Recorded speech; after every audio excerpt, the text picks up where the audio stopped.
El juez de vigilancia penitenciaria es una figura que se creó en el año 79 con la Ley Orgánica General de Penitenciaría y crea esta figura como garante de los mismos derechos y beneficios de los internos, de las personas privadas de libertad, bien a penas de prisión o bien a medidas de seguridad privativas de libertad. Se creó un sistema de recursos en la ley penitenciaria y un juez de vigilancia en cada provincia que era el encargado de supervisar la actuación de la administración penitenciaria y velar por que en el cumplimiento de sus preceptos no se desviara, no hubiera abusos ni desviaciones de poder, y garantizar también los derechos de los internos. Con esta idea, hoy día en España pues funcionamos unos 50 juzgados de vigilancia, uno en cada provincia, en algunos sitios como Madrid, Barcelona y más. En Valencia hay 2, en la ciudad de Valencia, que estamos en la ciudad de la justicia, y nos encargamos pues de toda la vigilancia y la ejecución de todas las penas y medidas. Tenemos repartido por apellidos y bueno, dentro de nuestro ámbito pues nos encontramos con los supuestos de las medidas de seguridad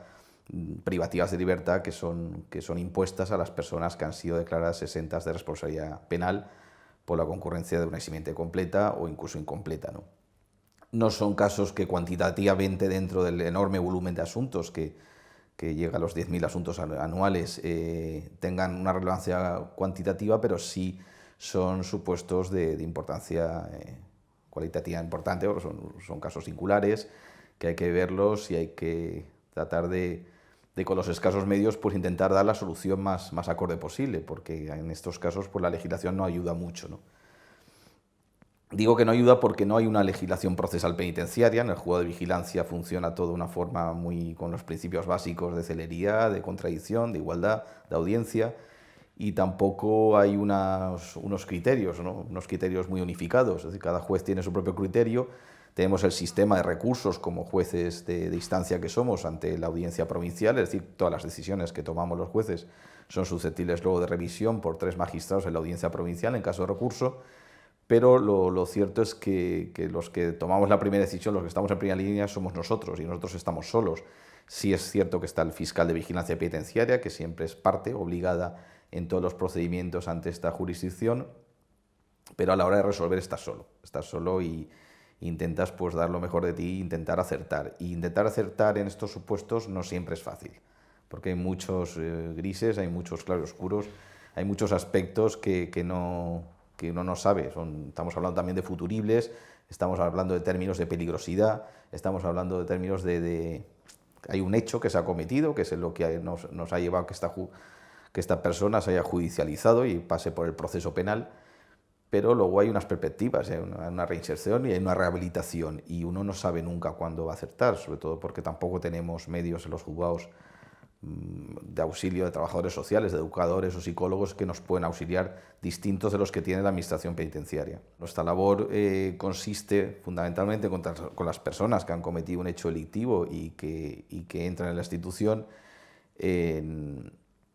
hacer esa vigilancia, digamos, de la ejecución de la medida de seguridad que ha puesto el tribunal sentenciador. Cuando una persona ha cometido un delito y es declarada exenta de responsabilidad criminal porque tiene una alteración de la percepción o tiene una alteración grave, una enfermedad mental que le ha impedido entender la licitud del hecho o actuar conforme a esa comprensión, en fin, cuando el tribunal ha considerado que esa persona la absuelve porque no es imputable, pero a su vez le pone una medida de seguridad privativa de libertad porque considera que puede repetir ese hecho y por un criterio de peligrosidad pues se le impone, es el juez de vigilancia el que de entrada va a ver va a ver la ficha, digamos, el programa de intervención y rehabilitación que tendrá que hacer el centro psiquiátrico penitenciario cuando ingrese esta persona en prisión. Al respecto, decir que en España pues hay como psiquiátricos penitenciarios solamente está el de Alicante y el de Sevilla, ¿no? Luego lo que ocurre es que muchos centros pues asumen esta tarea de custodia y de internamiento en la multitud de supuestos de eximientes incompletas, donde se pone conjuntamente la pena con la medida de seguridad. Es decir, no todos son eximientes completas, sino hay supuestos en los que el sentenciador pues considera que esa persona no tiene todos los requisitos para declararle exenta de responsabilidad criminal, pero sí efectivamente está gravemente afectada por una alteración que debe ser prioritaria, ¿no? Entonces se pone, por ejemplo, 5 años de prisión y 5 años de medida de seguridad de internamiento en un centro psiquiátrico penitenciario. Y lo que dice el legislador, que en estos casos el tiempo de paso de prisión se abonará al de la medida. El tiempo de la medida se abona al de la prisión. Estas medidas incompletas sí se cumplen, por ejemplo, en el centro penitenciario de Picassent y en centros penitenciarios ordinarios. Lo que ocurre es que el reglamento penitenciario está pensado para psiquiátricos penitenciarios puros, no para estos supuestos. El reglamento penitenciario habla de un equipo multidisciplinar que va a hacer una ficha cuando entre esta persona, que va a hacer una propuesta al juez de vigilancia. Este equipo multidisciplinar va a tener un psiquiatra, un psicólogo, un trabajador social, un educador, en fin, gente que no tiene nada que ver con el ámbito penal, ¿no? Incluso a las personas se les llama pacientes, no se les llama internos, ni siquiera, mucho menos penados, porque no son penados, aunque sí están sometidos a una medida de internamiento, ¿no? Bien, el papel del juez es ir de vigilancia penitenciaria, es, pues, como máximo cada 6 meses le están enviando los informes sobre la evolución de estas personas y si ya pueden ser, son capaces de ya tener unos medios de vida pues con más libertad o con más posibilidades de salidas, ¿no? Y es lo que dice el Código Penal, que el juez al menos anualmente hará una propuesta al sentenciador sobre el mantenimiento de la medida, en el caso de que considere que es necesario que esta persona continúe en un medio cerrado, la sustitución, la posibilidad de sustituir esa medida por otra no privativa de libertad o con más movilidad o con menos contención,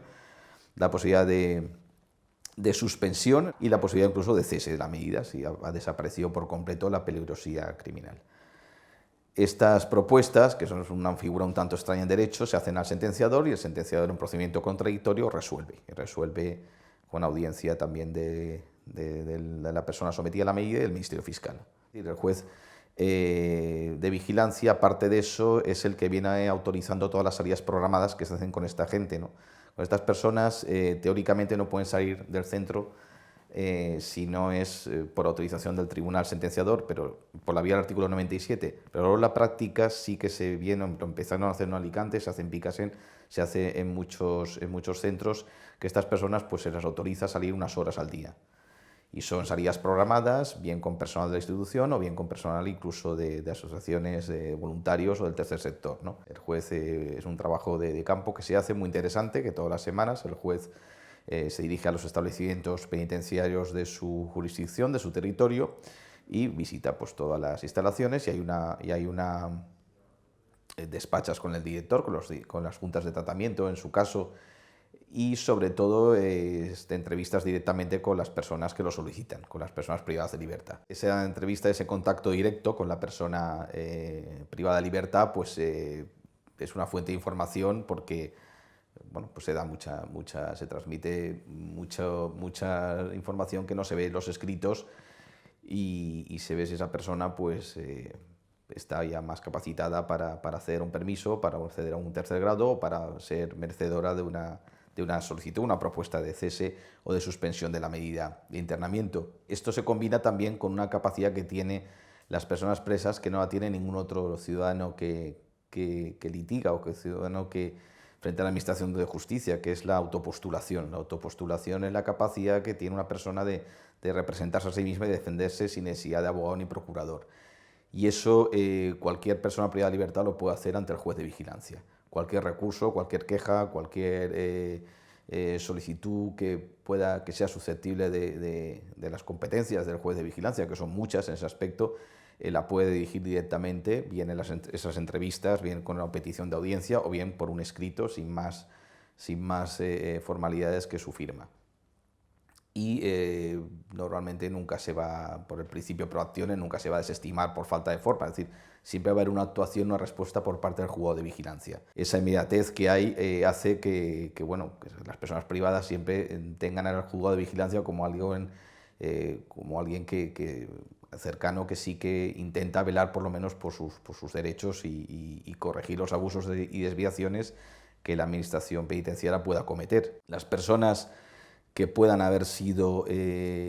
privadas de libertad en sentencia y que luego hayan tenido un trastorno mental que se le haya manifestado con posterioridad a la sentencia firme, tienen un mecanismo de revisión a través del artículo 60 del Código Penal que prevé que el juez de vigilancia, en estos casos de apreciar después de sentencia firme una situación duradera de trastorno mental que impide a esta persona conocer el sentido de la pena, se pueda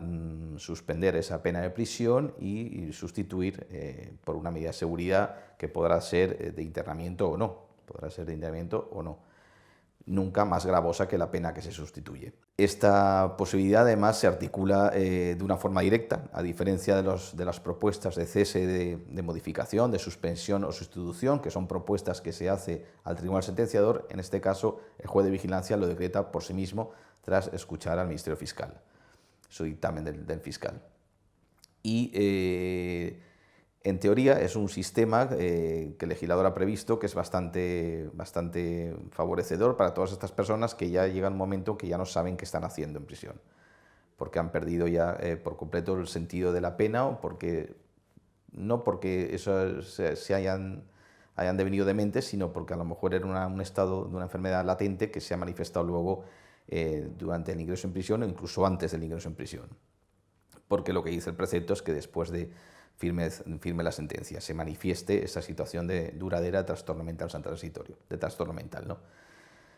En este caso, el juez pues,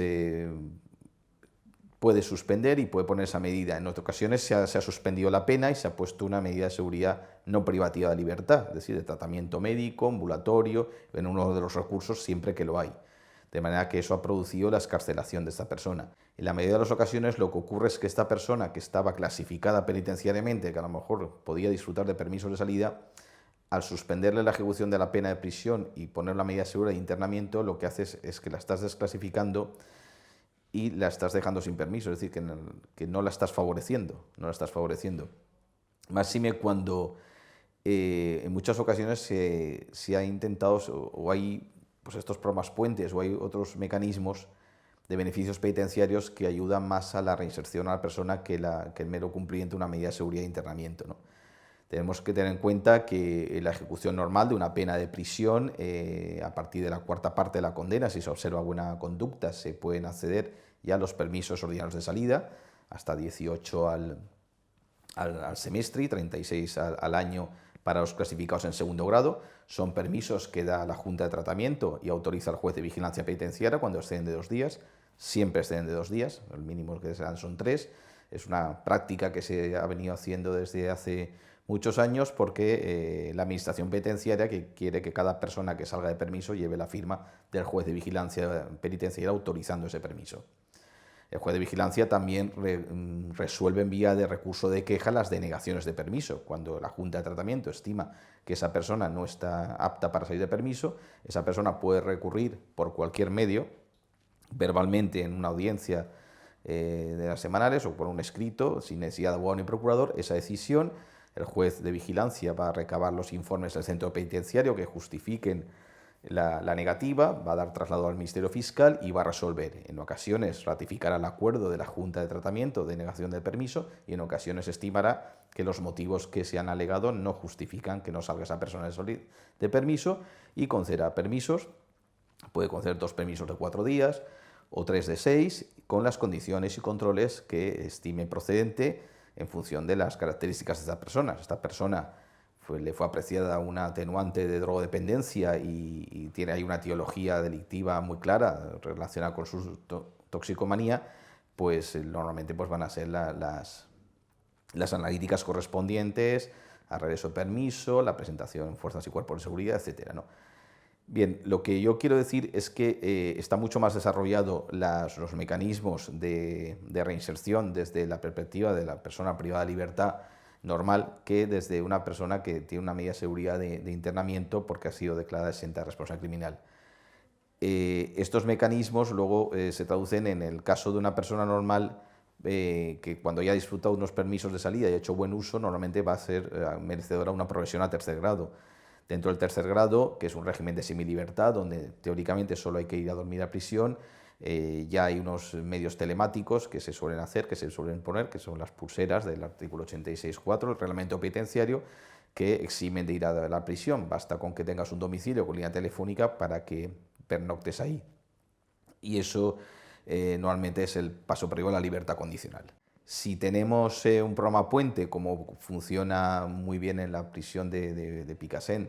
en Antonio Asunción, o tenemos unos programas específicos que ayudan a estas personas a reinsertarse, pues evidentemente el camino puede ser mucho más corto, incluso puedes hacer al tercer grado sin necesidad de disfrutar de permisos porque la ley no lo exige, ni siquiera la ley exige de un tiempo mínimo para acceder al tercer grado en ejecución de una pena de prisión. En la medida de seguridad e internamiento tiene la flexibilización de las salidas programadas y de la posibilidad de revisar, pero esas revisiones son con una periodicidad máxima anual por parte del juez de vigilancia y no suelen ser muy habituales los ceses o sustituciones. Si bien el reglamento penitenciario exige que cada 6 meses se haga la revisión, el juez de vigilancia solo tiene la obligación de hacerlo anualmente, aunque nada impide que se haga antes. Pero al fin y al cabo no dejan de ser propuestas que luego van a ir al sentenciador, y el sentenciador es libre para decidir si esa persona se le puede sustituir esa medida privativa por otra no privativa de libertad. Entonces, lo que quiero decir con esto es que personas que están a lo mejor ya en situación de salir en tercer grado, suspenderles la ejecución de esa pena de prisión para ponerles una medida de internamiento, a veces eso conlleva incluso el traslado de un centro penitenciario a otro donde no tiene arraigo, porque ya hemos dicho que los centros psiquiátricos penitenciarios puros están en Alicante y en Sevilla, y no hay ninguno en Valencia. Entonces, a lo mejor esa persona que tenía aquí su arraigo y tenía sus visitas familiares, pues lo va a perder, ¿no? Es decir, es un supuesto claro en que no le estás favoreciendo. Y bien, son cuestiones que están ahí y hay que verlas muy despacio antes de tomar una decisión, porque muchas veces no es ni blanco y negro, hay mucha gente que está incapacitada judicialmente, pero no plenamente. Normalmente las incapacidades parciales suelen estar más relacionadas con la administración de los bienes y del patrimonio y no con el regir su propia persona, ¿no? Estas personas pues habría que oírlas, pero claro, oír una persona, normalmente aquí lo que hacemos es nombrar un abogado de oficio por el artículo 6 de la Ley de Asistencia Jurídica Gratuita, es decir, no es preceptiva, como hemos dicho, la intervención de abogado procurador ante el juez de vigilancia, pero el juez estima que para garantizar la igualdad de partes y porque se trata de una cuestión de bastante trascendencia, esa persona debe contestar, a evacuar el escrito, o, en fin, manifestar su opinión de una forma profesional, con un asistido y de un abogado, ¿no? Y es lo que hacemos, nombrar abogado de oficio para que esa persona pueda decir realmente qué es lo que quiere, porque muchas veces, insisto, no sabemos y tampoco sabemos si luego lo que manifiesta dice querer va a ser lo mejor para su reinserción o para su rehabilitación, ¿no? Bien, este es el sistema, digamos, de penas y medidas de seguridad que tiene nuestra legislación. Es un sistema vicarial, también hay sistemas de penas y medidas conjuntas y las disfunciones se producen en muchas ocasiones cuando una misma persona con una cierta carga delictiva ha sido declarada exenta de responsabilidad criminal y le han puesto medidas de seguridad de internamiento. En otras causas, por otros jueces, no se le ha apreciado nada y le han puesto las penas de prisión puras y duras, y en otros supuestos incluso le han puesto las dos, las medidas de seguridad privativas y las de prisión. ¿Qué ocurre? Pues que nos encontramos con casos de gente que tiene a lo mejor 8 años de pena de prisión por diversos delitos y luego 6 años de medidas de seguridad e internamiento por otros diversos delitos en los que el juez sí que ha entendido que concurría la eximiente completa. Bien, en estos casos la persona es la misma y empieza a cumplir su medida de seguridad de internamiento porque es lo que dice el Código Penal, se empieza a cumplir. Pero hasta que no acaben esos 6 o 7 años no puede empezar a cumplir los 8 años de la pena de prisión. Esto es una disfunción porque la persona es la misma, es decir, todos los tratamientos que estamos haciendo con esta persona, la persona en sí es la misma. Cuando evoluciona muy favorablemente, lo único que puede hacer el juez de vigilancia es decretar la suspensión o la sustitución de esa medida de internamiento por una de tratamiento ambulatorio o por una medida no privativa de libertad, para poder el contador a cero y empezar a cumplir los 8 años de prisión que ha empezado a cumplir por aquellos delitos en los que no se le apreció esta eximente, ¿no? Y muchas veces pues estas disfunciones se dan pues, por la propia dinámica del sistema, porque muchos abogados piensan que lo mejor para su cliente es forzar a toda costa la apreciación de una eximente completa o una atenuante muy cualificada. También nos encontramos con internos con cierta trayectoria delictiva que están cumpliendo su pena de prisión de varios años y de repente les cae una ejecutoria de 6, 8, 10 meses de medida de seguridad de internamiento porque ha sido declarado exento de responsabilidad criminal en una causa en la que el abogado estuvo especialmente insistente en que se le apreciara. Nos hemos encontrado que esta persona estaba cumpliendo normalmente en un módulo ordinario y se le suspende la pena de prisión y pasa a empezar a cumplir esos 8 meses de medida de seguridad de internamiento. La administración penitenciaria, para no desarraigarlo, no lo manda a Foncalent, pero tampoco lo puede mantener en ese módulo ordinario de vida, con lo cual lo pasa a enfermería. En enfermería, que es donde están las personas que realmente necesitan de esta atención y necesitan de estos cuidados asistenciales, porque han sido declaradas exentas de responsabilidad criminal, pues esta persona que no lo es, pues causa unos trastornos de convivencia enormes, extorsiona a los compañeros de internamiento más débiles o con más vulnerables y al final pues crea un problema serio porque los pocos recursos que se están utilizando para estos pacientes que realmente necesitan de estos tratamientos, esta persona que no lo es, pues lo está desestabilizando, ¿no? Y sin embargo pues hay que seguir cumpliendo. La solución que el juez encima le suspenda esa medida es como, digamos, favorecer su mala conducta, ¿no? Es decir, no sería dejar casi impune esa causa por la que fue condenado, por la que le fue impuesto esa medida de seguridad. Bien, son supuestos en los que muchas ocasiones el propio interno te dice en esas entrevistas, que son fundamentales, que eso fue un ardid o que lo hizo porque pensaba que iba a cumplir fuera en un centro de deshabituación o porque pensaba otra cosa o porque le dijo el abogado y tal, pero que realmente incluso hay supuestos en los que una interna pues me dijo claramente que ella quería volver a estar en su módulo ordinario, que ya iba a disfrutar de permisos y que se le había impuesto esa causa y que esa causa no la quería. Y ahí, bueno, pues tuvimos que, después de ver que la viera el forense y de acreditar que efectivamente no tenía ninguna alteración mental, pues dejar sin efecto esa medida, pero bueno, aquí se pudo hacer porque esa medida se había puesto de una forma un tanto irregular y se pudo jurídicamente aquello subsanar, pero en principio lo que hay una sentencia firme de condena o de no condena es lo que hay que ejecutar por el principio de intangibilidad de resoluciones judiciales firmes. Por eso insisto que es un tema en el que hay que tener cuidado tanto a la hora de sentenciar este tipo de medidas o de imponer medidas que son de imposible o difícil cumplimiento y reservarnos, en fin, intentar pues centrarnos en los supuestos que sean más eficaz la reinserción o la rehabilitación. Hoy por hoy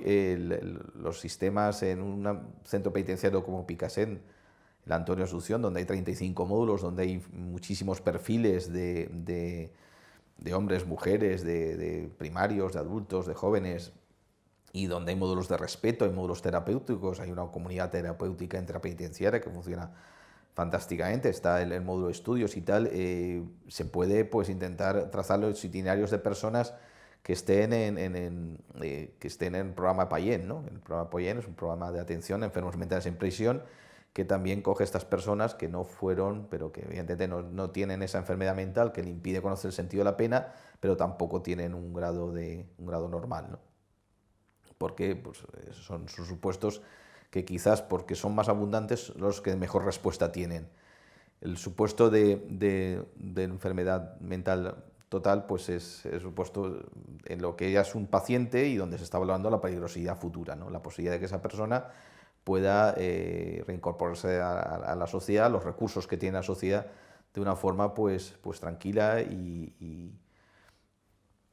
sí evitando las puertas giratorias, ¿no? El fiscal, en el ámbito de vigilancia penitenciaria, lo que hace el fiscal es interesar antes de las excarcelaciones de estas personas el procedimiento judicial de incapacidad, si es que no han sido incapacitados. Muchos no lo han sido y es el fiscal que lo hace, quien asume la tutela, porque estas personas siempre van a tener la necesidad de acompañamiento, de seguimiento toda su vida, ¿no? Por lo menos para mantener su enfermedad controlada. Y bueno, desde el juzgado de vigilancia pues procuramos pues en fin, que tanto desde el cumplimiento de penas en un régimen penitenciario normal, es decir, permisos, tercer grado, libertad condicional, pues estas personas tengan una derivación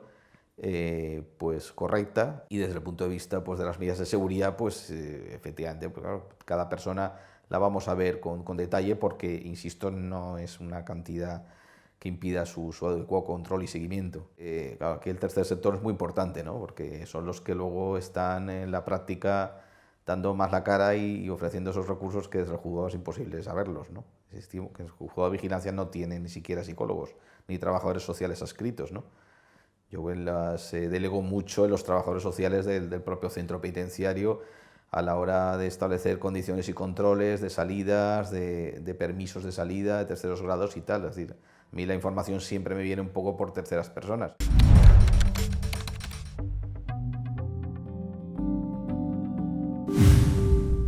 Yo estuve trabajando en prisión durante 7 años, eso fue hace unos 20 años, entonces conocí la realidad del enfermo mental que ingresa para cumplir condena, y ahora pues estoy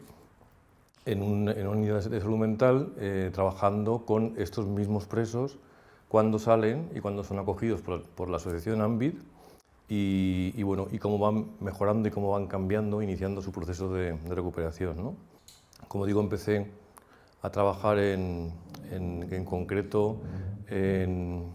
el centro de cumplimiento, en el centro de penados de establecimiento penitenciario de Picassent, en Valencia, hace unos 20 años, y yo iba como psiquiatra consultor, o sea, era una persona externa al centro que iba, pues como, bueno, yo recibía interconsultas de los médicos de allí y veía pues X pacientes, que eran muchísimos, recuerdo que eran muchísimos, pues no sé, había días que veía 15, 20, incluso 20 y tantos, ¿no? Tenía muy poquito tiempo para atenderlos, me di cuenta que sí que podía solucionar un montón de cosas, ¿no? Podía ayudar, podía ser útil. Me di cuenta de que había una cantidad tremenda de enfermos mentales encarcelados, cumpliendo condenas larguísimas. Y estas personas estaban allí solamente porque no habían tenido un abogado que hubiera pedido un informe pericial o un informe psiquiátrico y que hubiera propuesto la enfermedad mental como eximente. Pues porque cuando preguntabas el motivo y cuando preguntabas, cuando hablabas con ellos te das cuenta que el acto delictivo había estado realizado en situación sintomática. O sea, pues porque se les ordenaban las voces, pues porque pensaban que otra persona iba contra ellos, les iba a hacer daño, porque estaban asustados. Había como 1.300 presos en este centro, y también me decían que siempre había más, ¿no? 1.300 plazas, pero que siempre estaban desbordados. Bueno, pues yo llegué a calcular que aproximadamente 100 y pico personas se podían diagnosticar o en algún momento se habían diagnosticado de esquizofrenia o de algún tipo de psicosis, ¿no? De psicosis grave. A pesar de tener tan poco tiempo y de tener tantísima demanda, pues podía ser muy útil en el sentido que había mucha gente sin diagnóstico, por supuesto sin tratamiento, con una intensidad de síntomas muy, muy grande, gente que estaba alucinando, gente que tenía un delirio de que les perseguían, de que les querían hacer daño, gente que estaba muy deteriorada, que tenía unas condiciones higiénicas terribles y que dependía más del abandono, del autoabandono, motivado por la enfermedad del paciente, que realmente del centro, ¿no? Entonces sí que se podían hacer cosas, pues cuando veías a alguien con una enfermedad tan grave, pues llevarlo a otro tipo, cambiarlo de módulo, plantear otro tipo de situación regimental, mandarlo al hospital. Luego también es muy útil, ya existía entonces lo que se llamaba el protocolo de prevención de riesgo de suicidio. También te servía para identificar a aquellos pacientes que estaban en riesgo de hacerse daño y quitarlos del entorno, del ambiente, del módulo, que normalmente es un ambiente muy asfixiante, que se vive como muy agresivo, ¿no? La presión social en un módulo cargado de gente, pues es para un enfermo mental, con la fragilidad y con la facilidad que tienen para poder interpretar las cosas de forma distorsionada, pues es un sitio muy, muy estresante, ¿no? Entonces podías llevarlos a la enfermería, podías llevarlos al hospital, podías ponerle un acompañamiento. También era importante el papel de regular las medicaciones, porque también en la cárcel no solamente psicóticos, como he dicho antes, sino en trastornos mentales en general, incluyendo trastornos de personalidad. En la cárcel la prevalencia es muchísimo más grande que en la población general. Entonces, pues no lo sé, pues yo pienso que la gran mayoría, que si no todos o casi todos de los internos deberían recibir algún tipo de ayuda, por supuesto psicológica, pero psicólogos en la plantilla de prisión sí que había, y desde luego también psiquiátrica. Entonces, también la prevalencia del consumo de drogas es altísima. Yo a veces pensaba que había más droga dentro que fuera, y bueno, y había sobredosis, y había muertes por sobredosis. Entonces, pues se trataba también de regular un poco todo esto y de poner orden en los tratamientos farmacológicos. Más o menos cuando yo estaba dejando de ir a Picasen y ya trabajaba en la unidad de salud mental, fue cuando empezamos a contactar con los primeros pacientes que sacó Ambit de prisión. Primero ellos tenían un albergue y años después, bueno, yo creo que en principio ellos sacaban pacientes sin pensar en enfermedad mental. Al principio pues tenían pues, muy poquitos pacientes, o incluso los pacientes del albergue, 1 o 2 venían a tratamiento con nosotros, y ahora podemos tener, pues no lo sé, pero pues seguramente en este momento activos pues más de 30, pienso yo, 30, 40, con lo que ha supuesto esto de crear un piso tutelado, de formar a los educadores para que sepan lo que es la enfermedad mental y para poder trabajar bien con ellos. Luego todos los pisos satélites, o sea, la gente cuando sale del piso tutelado, ¿qué hacemos con ellos? Porque la gente que llega en Ambit, la gente que ingresa con enfermedad mental en prisión, la gran mayoría tiene un gran desarraigo familiar, social. Precisamente empiezan en el albergue o empiezan en el piso porque no tienen a dónde ir, ¿no? O su familia está desbordada, o el entorno que tienen alrededor pues está muy quemado, ¿no? Entonces hay que hacer ahí un proceso de recuperación, ¿no? de toda esta red social, ¿no? Realmente estamos trabajando en este momento yo creo que con psiquiatría, con trastorno mental grave, ¿no? Con psicosis graves en general. Y bueno, la experiencia es muy buena. Primero ponemos medicación, ¿no? Vamos a hablar un poquito de la medicación, que es lo primero y que es lo que intenta controlar los síntomas,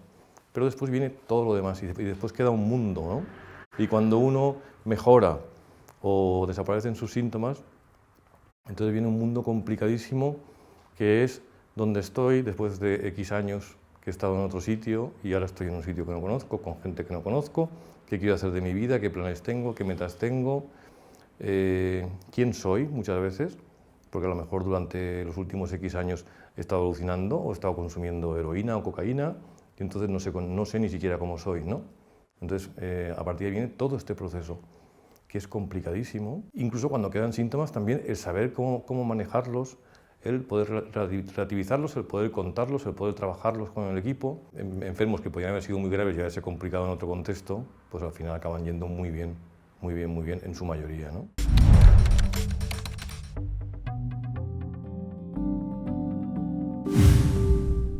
Yo creo que primero hay que partir de una realidad que hay ahora, y es que el número de enfermos mentales graves en prisión ha aumentado de manera considerable.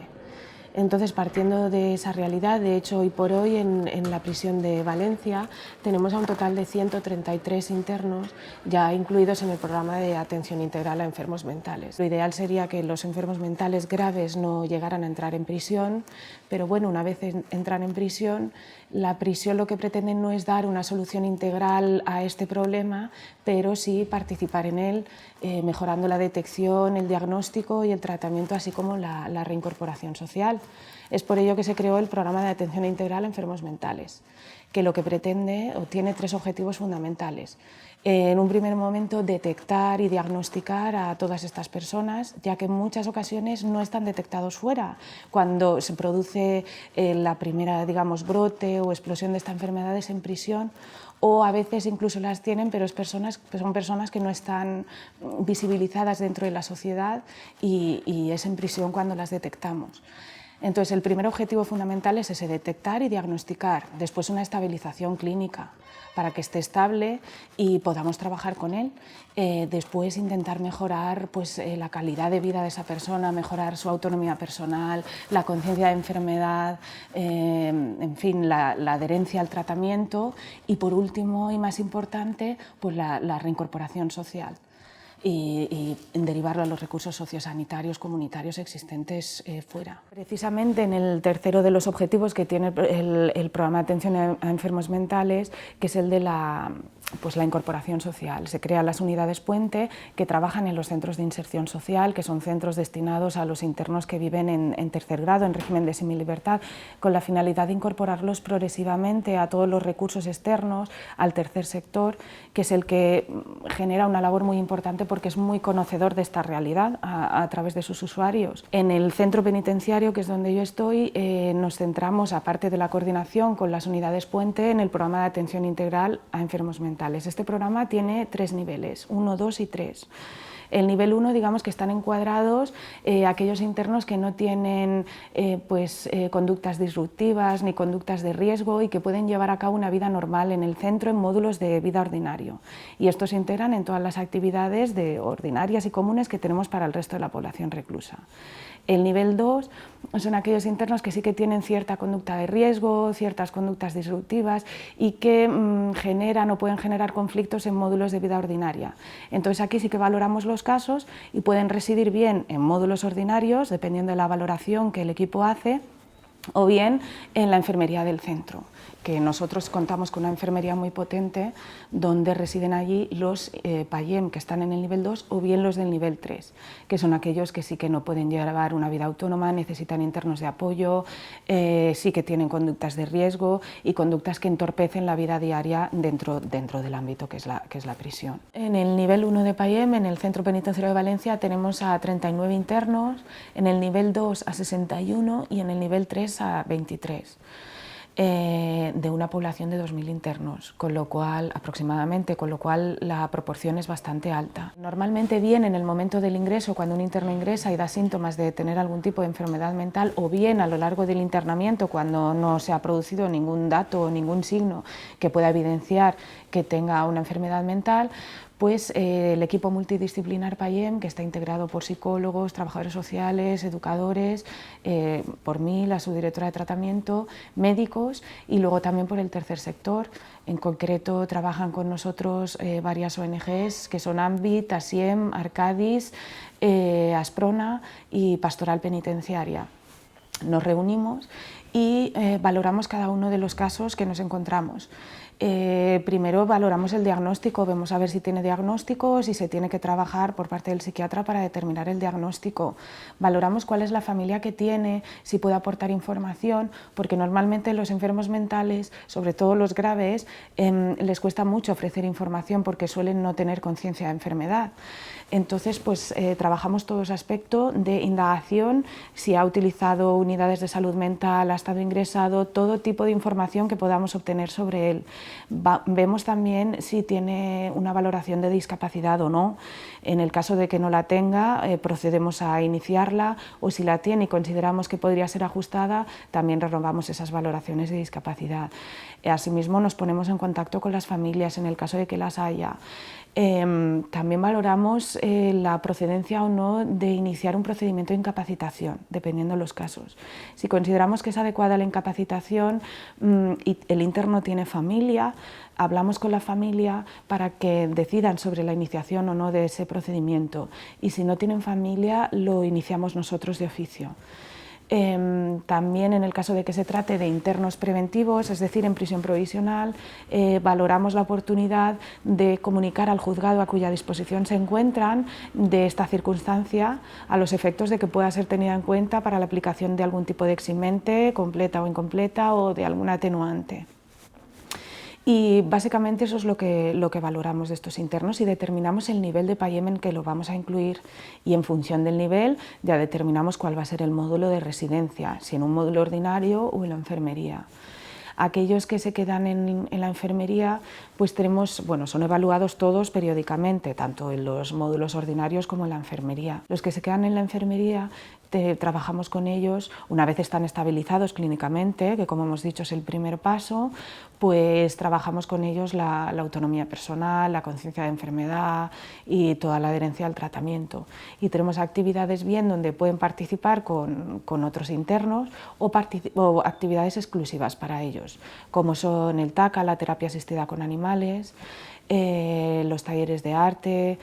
gimnasio y un montón de actividades. Y trabajamos todo eso con ellos, todo con la intención de, dentro del tiempo que tenemos, porque nosotros jugamos con tiempos limitados, que son el tiempo de la condena o de la medida de seguridad. Aquí quiero aclarar que en la prisión solo se quedan los que tienen medida de seguridad por eximente incompleta. Los que tienen una medida de seguridad por eximente completa suelen ir a psiquiátricos penitenciarios. Es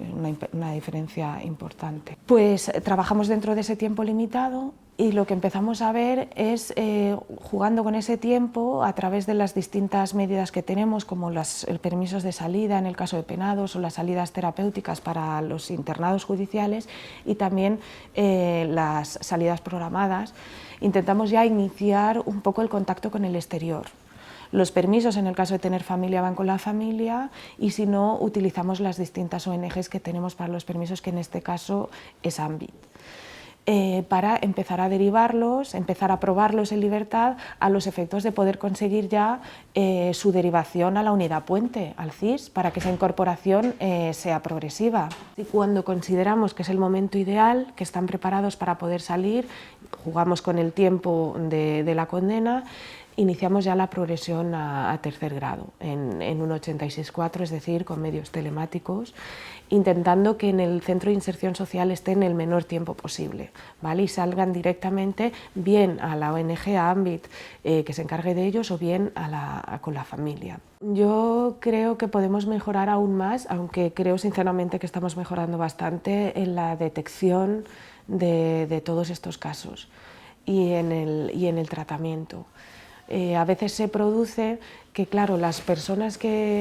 no todas, pero muchas de las personas con enfermedad mental tienen delitos graves, bastante graves. Entonces cuesta encontrar el momento idóneo para poder derivarlos al centro de inserción social, a los efectos de tener en cuenta la gravedad del delito cometido y las circunstancias personales del interno, para que tampoco socialmente sea visto como una puesta en libertad demasiado temprana. Entonces ahí creo que debemos de todas las administraciones que participamos en esta problemática, porque al fin y al cabo la unidad puente lo que pretende es coordinar a todas las administraciones intervinientes en esta problemática de la enfermedad mental, porque no es solo prisión, es la administración de justicia y la administración pública en general, pues de que todas vayamos al unísono, de que se produzca que se comparta la información adecuada.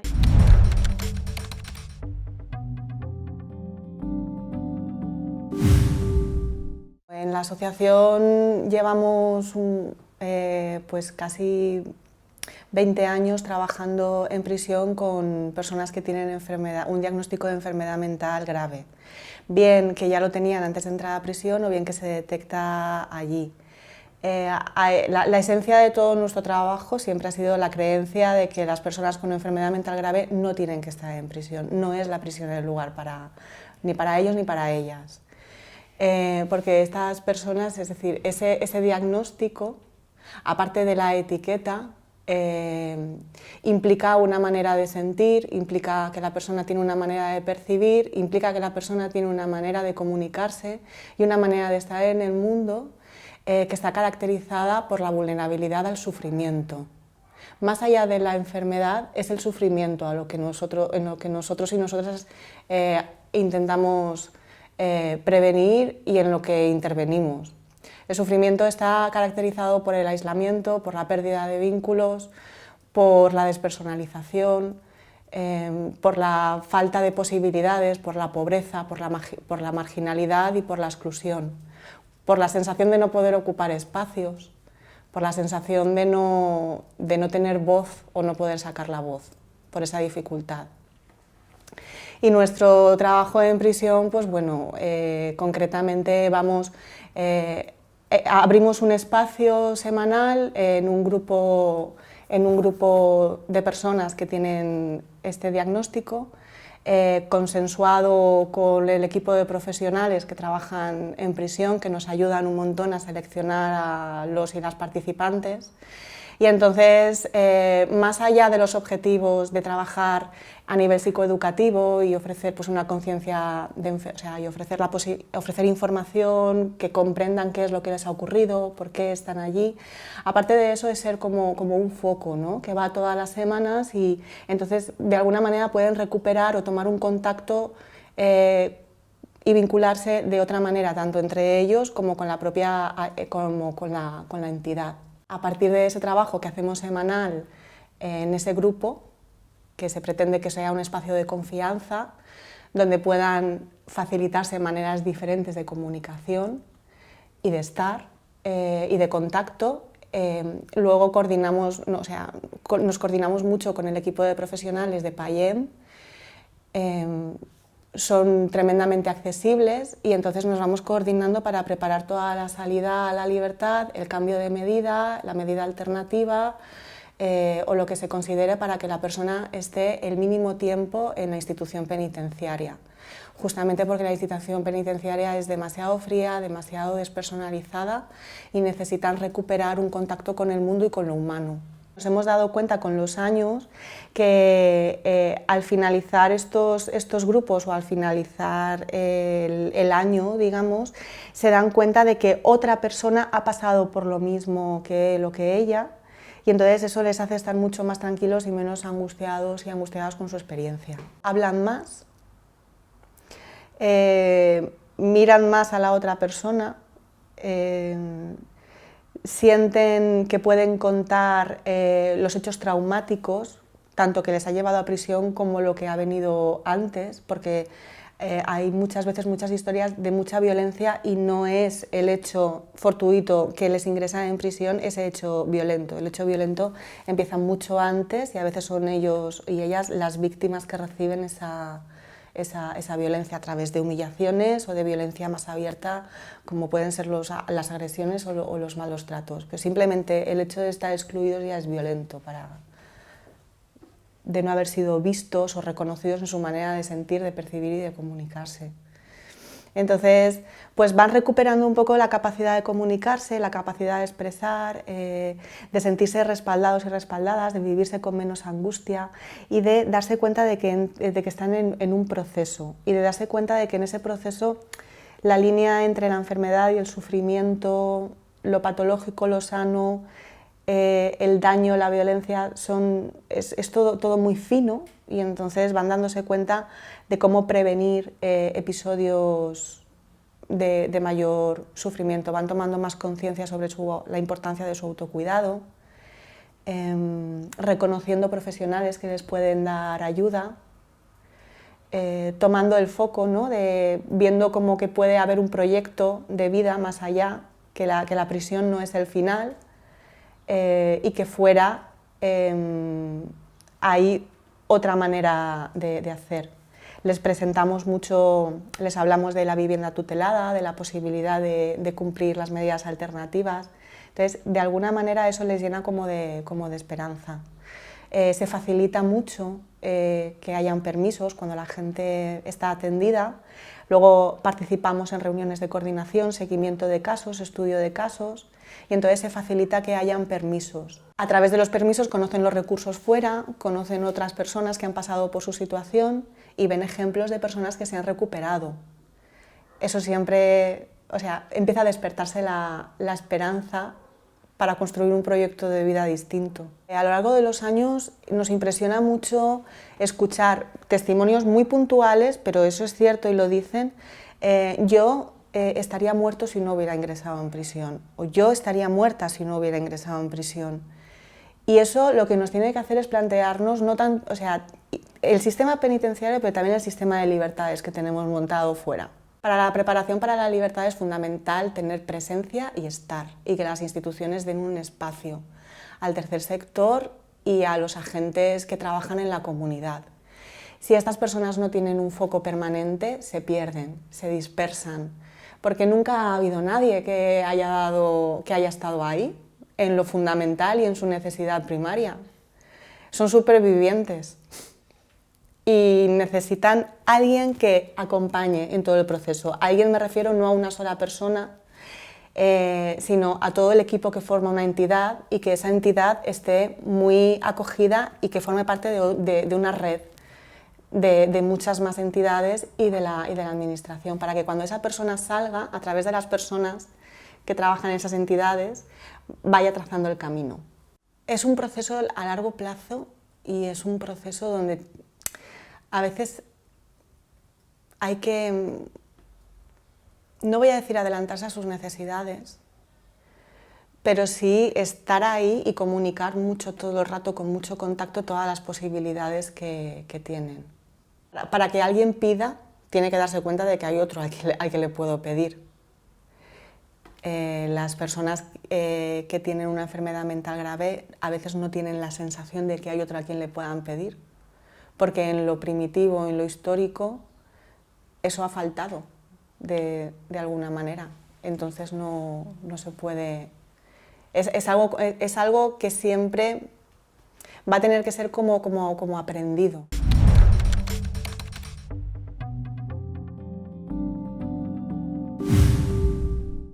El programa Puente es un programa que nace, ¿no?, con la intención de terminar un trabajo que se inicia en régimen ordinario, en segundo grado, cuando están dentro de prisión, ¿no?, y completar ese trabajo que se está haciendo en un acompañamiento en tercer grado, con la idea de que el proceso de reubicación o de vuelta, ¿no?, a la calle, a la libertad, pues sea lo más facilitador y lo más exitoso posible, ¿no? El esquema del programa es, ahora mismo, ¿no?, estamos, yo que soy psicóloga y soy la coordinadora del programa en el CIS de Valencia, hay una trabajadora social también y trabajamos de mano también con AMBIT, ¿no? Nuestro trabajo realmente empieza casi en segundo grado, porque y yo creo que esta es una de las claves del éxito del programa, es que trabajamos muy codo a codo con el equipo del PAIEN de segundo grado, de tal suerte que cuando alguien va a pasar a tercer grado ya sabemos quién es, ya sabemos en qué circunstancias viene, lo que hay que hacer, o sea, prácticamente lo que hay que hacer, y la persona prácticamente nos conoce, ¿no? De tal manera que cuando llega a tercer grado prácticamente lo que tenemos que hacer es como facilitar, e incluso en el mismo día, ¿no?, facilitar que la persona pueda estar con la asociación o en el espacio que hemos considerado más adecuado, o con su familia, con la idea de que el tiempo que pase en el CIR sea el mínimo imprescindible, que establezca los contactos con nosotros necesarios, que nosotros en ese mismo día podamos hacer las derivaciones al centro sociosanitario que le corresponda, o la tutela o con la tutela que tenga que ir, de tal manera que en ese mismo día esté resuelto,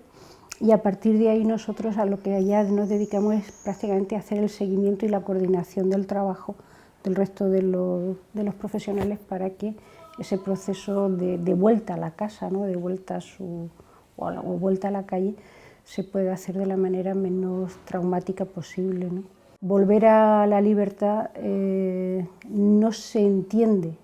que sea un paso crítico, no se entiende que haya angustia, que haya miedo, que haya depresión, incluso que haya hasta un duelo de lo vivido en segundo grado, ¿no? Sin embargo, hay una crisis pues porque sales a un mundo. Bueno, tú tienes que montar en un tren que va a otra velocidad, simplemente. El hecho de funcionar por la calle, el tener unos horarios diferentes, el poder entrar a la cocina cuando te dé la gana, el tener que hacerte cargo de cómo se hacen unas lentejas, cosas que las tenemos incorporadas nosotros en la vida cotidiana, que durante un tiempo se han quedado en stand-by, y volver a ellas cuesta muchísimo trabajo. Cuando estamos hablando de una persona que además tiene el hándicap de una enfermedad mental, y muchas veces esa enfermedad mental está también asociada a un problema de adicción y a un problema de una gran desestructuración que ha habido previamente al ingreso, ¿no? Partimos de la necesidad de colocar en la calle a alguien que muchas veces ya trae un problema o entró precisamente porque tenía un problema de desestructuración muy grande fuera en su entorno, ¿no? Entonces el trabajo nuestro es, en esencia yo lo definiría más como una labor de acompañamiento, no tanto poner el acento en el tratamiento en tercer grado, como que el trabajo que hacemos los profesionales en tercer grado sirva para que la persona, en este caso que está adscrita al programa Puente, pueda tener un buen anclaje en los recursos en la sociedad. O sea, que pueda tener, si partimos de una buena adherencia al tratamiento, una cierta conciencia de enfermedad, pues pueda tener una buena vinculación en su centro de salud o en su centro de salud mental correspondiente, en los servicios asistenciales de las zonas, y ser nosotros los facilitadores de que ese vínculo se establezca de una manera sana para la persona. Y esa es en esencia la filosofía y el espíritu del programa, ¿no? A mí generalmente me llegan ya cuando la persona, digamos, está estabilizada, es decir, ha adquirido una conciencia de su enfermedad, tiene conciencia de la importancia del tratamiento, de la importancia de mantenerse abstinente, ha podido restablecer generalmente los vínculos con la familia o, en este caso, pues los vínculos con una asociación que nosotros, es con AMBIS, con quien trabajamos, ¿no? Y entonces, digamos que me llegan casos que ya tienen una base para poder insertarse en la vida, ¿no? Lo que necesitan es ese apoyo. Esos son generalmente los casos que me llegan. Generalmente me vienen ya derivados del PAIEN desde segundo grado, aunque no todos. Y bueno, pues últimamente también están llegando trastornos de psicosis que están estabilizadas y que son personas, bueno, que a veces si no sabes el diagnóstico te pueden pasar desapercibidos, ¿no? Y también nos están llegando últimamente trastornos bipolar y que no han sido detectados en segundo grado y lo estamos detectando nosotros en tercer grado. Pero es verdad que vienen ya con un margen de autonomía y un manejo de su vida, ¿no? bastante aceptable, ¿no? Entonces desde ahí es muy fácil, por ejemplo el anclaje familiar no lo han perdido, incluso el laboral tampoco lo han perdido, lo tienen fácil volver a engancharse ahí, ¿no? En la normativa del PAIEN, digamos que estamos más focalizados al trastorno mental grave y por tanto no tanto al trastorno de personalidad, pero también estamos viendo trastornos de personalidad, sobre todo trastorno de personalidad límite en mujeres con problemas de adicción que tienen, no tienen la categoría de una psicosis o no tienen pero la desestructuración y la necesidad de apoyo es la misma, con lo cual pues al PAIEN de cabeza también, ¿no? y al programa Puente también. Paradójicamente, en muchos casos la prisión viene bien, paradójicamente, porque permite parar, permite que alguien que muchas veces son personas que vienen casi literalmente debajo de un puente, o sea, de estar en la calle, de dormir en la calle, de estar en esa situación, entonces permite de entrada un contacto con los servicios sanitarios, permiten una regularización de hábitos de vida, de lo que son comidas, dormir, higiene, cuestiones muy básicas que a veces se han perdido, que en muchos casos se han perdido. Poder retomar el contacto con los servicios asistenciales y con los servicios sanitarios, ¿no? Y normalizar. O sea, pues establecer una rutina de una medicación también que ayude a normalizar, desde ahí establecer apoyos, desde ahí empezará el manejo de las relaciones, ¿no? O sea, la relación con uno mismo, el cuidado de uno mismo, la relación con el otro, y desde ahí muchas veces es cuando se consigue recuperar la familia o cuando se consigue pues vincularse a un espacio donde uno también tiene que estar comprometido y responsabilizado de Si vienes a una asociación como esta, pues tiene que tener un mínimo de capacidad de sentirse responsable, de poder integrarse en el programa y poder estar desde aquí, ¿no? Y desde aquí pues seguir con su medicación y seguir, bueno, pues con su proyecto de vida en el recorrido que permita, ¿no? Por otra parte tenemos los efectos normales, ¿no? De estar en segundo grado, que supone pues estar aislado de tu mundo, que tu vida se para. Entonces, si tu vida en la calle está más o menos estructurada, en ese tiempo pues se te desestructura. Es así de claro, ¿no? Lo ideal sería, bueno, pues poder compaginar, ¿no?, el cumplimiento de la pena con una mínima desestructuración de la vida, ¿no?, y el poder también tener recursos para que cuando alguien que viene muy desestructurado hemos conseguido estabilizar, reestructurar e incluso fortalecer internamente para poder sostenerse, ¿no?, en la calle, pues desde ahí poder derivar a un régimen de semilibertad, que es donde estoy yo, con los recursos y con las ayudas necesarias, como son estos espacios. Y aquí se puede hacer un cumplimiento de condena bastante serio en cuanto a lo que es el cumplimiento de condena, bastante comprometido en lo que a la responsabilidad de la persona tiene con su salud y con su entorno y con la sociedad. O sea, yo creo que permite compaginar, ¿no?, cuestiones que al final van a ir a favor de la no reincidencia, porque a fin de cuentas quizá el objetivo que nunca debe perder la prisión es ese, ¿no?, el de decir, bueno, ¿cómo hacemos para que esta persona no vuelva, ¿no? O no es ya solo que salga en mejores condiciones, sino este recorrido en tercer grado que nos ayude, ¿no?, a anclar, o que la persona se pueda anclar de tal manera que la reincidencia sea mínima, ¿no? Yo calculo que habrán pasado unas 30 personas adscritas al programa Puente. De ellas,